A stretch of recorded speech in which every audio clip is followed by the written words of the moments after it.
The story of Trey Reed begins with his life, not his death. Trey was a son, a friend, a young man whose presence carried weight to the people around him. Those who knew him remember his laughter, his ambitions, the energy he brought into the room. He was not a headline, not a statistic, not a case number. He was a person with a family, a community, and a future. That is what makes the way he was found so devastating, and the way officials responded so infuriating. When Trey's body was discovered, the shock hit his family like a tidal wave. It wasn't just that he was gone, it was the way it all unfolded. Before grief could even settle in, before the family could process the reality of their loss, authorities stepped in with a statement that would define the controversy around the case. No foul play suspected. 4 words, delivered quickly, almost casually, meant to close the book before it could even be opened. But Trey's family saw something else. They looked at his body and saw trauma. His arms were broken, his legs broken. Injuries that screamed for explanation. Injuries that contradicted the official narrative. How could this be brushed aside? How could a man with shattered limbs be written off as a case with no foul play? Those questions have hung over the case ever since, refusing to be ignored. The phrase "no foul play suspected" has been repeated so many times in cases like this that it's almost lost meaning. It is a reflex, a shield, a way to calm the public without digging deeper. It suggests that investigators took a first glance and decided nothing more needed to be seen. But it is not evidence. It is not proof. And in Trey's case, it is impossible to reconcile with the reality of his injuries. His family refused to accept the narrative. Trey's mother spoke out, her grief raw but determination unshakable. She described her son's injuries in detail. She called out the contradictions. She demanded accountability. She refused to let her son's name be dismissed with a phrase that didn't match the evidence in front of everyone's eyes. And the community rallied behind her. Vigils were held, voices were raised, civil rights leaders and activists joined in. They pointed out what the family already knew. This story did not add up. People demanded transparency, demanded an independent investigation, demanded that Trey's life be valued enough to warrant more than a dismissive phrase. For the family and for the community, the fight was not just about Trey. It was about truth itself. To understand why suspicion was immediate, you have to look at the history of these kind of cases. Families have heard "no foul play suspected" before, only to discover that later the evidence had been ignored, misrepresented, or hidden. Kendrick Johnson, found rolled up in a gym mat in Georgia high school. Authorities said no foul play. His family fought for years, pointing to injuries and inconsistencies that told a different story. Tamla Horsford, found at a house party in Cumming, Georgia.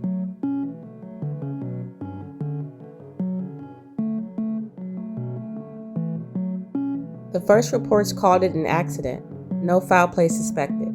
But her injuries, the setting, the unanswered questions sparked nationwide suspicion. Trey Reed's case belongs in this pattern: quick dismissal, contradictions left unexplained, families forced to become investigators themselves because the official story is too shallow, too convenient, too inconsistent with reality. And that is why suspicion has never left this case. The broken bones are not a detail you can overlook. They are central. Medical experts have pointed out that broken bones and legs are not consistent with a simple hanging. They suggest force. They suggest trauma. They suggest something violent. For someone to suffer such injuries, there must be a cause, an explanation that fits, and yet none has been given. So the questions linger. How did Trey's body end up in that state? Why were the injuries not acknowledged in the official statement? Why the rush to call it no foul play? What evidence are authorities relying on? And what evidence are they ignoring? Each unanswered question makes suspicion grow stronger. This is not paranoia. This is not conspiracy. This is logic. When the facts don't match the story, people are right to demand answers, and Trey's family has demanded them from the start. For Trey's mother, silence is unacceptable. She has demanded that his case not be closed until real answers are provided. She has called for independent autopsies, for outside experts, for anyone willing to cut through the fog of official statements. Her determination has kept the story alive, spreading beyond local news into the national conversation. And the more people hear, the more suspicious they become.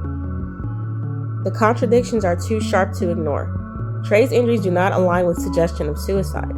His spirit and personality do not align with the idea that he simply gave up. His family's observations do not align with the official reports. And when multiple pieces don't align, you don't dismiss, you investigate. Yet here, investigation seems to have been last priority. Suspicion lingers not only because of Trey's injuries, but because of the system's history. Communities of color have too often been told to accept impossible explanations. They've been told that their loved ones fell when the evidence suggested otherwise. They've been told accidents happen when the facts scream something different. They've been told to trust a system that repeatedly betrays them.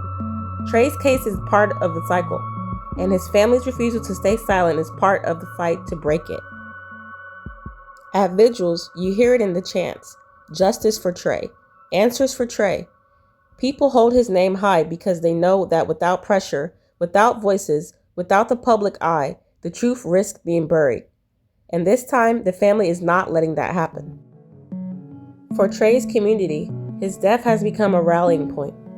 People speak about him not just as a victim, but as a symbol of the need for accountability. They point out how quickly his life was reduced to a dismissive statement.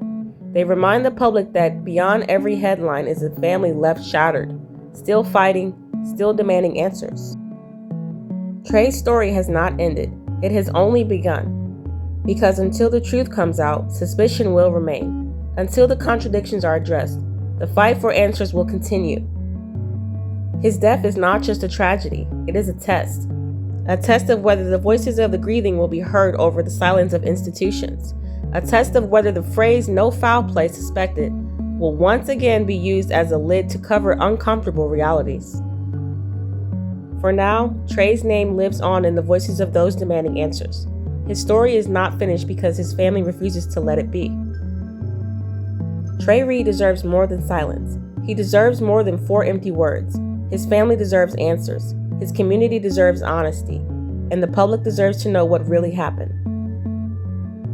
All facts, no fluff. If you want to see more cases like this brought to light, like this video, drop your thoughts in the comments, and subscribe to Midnight Verdict so we can keep pushing these stories into the open.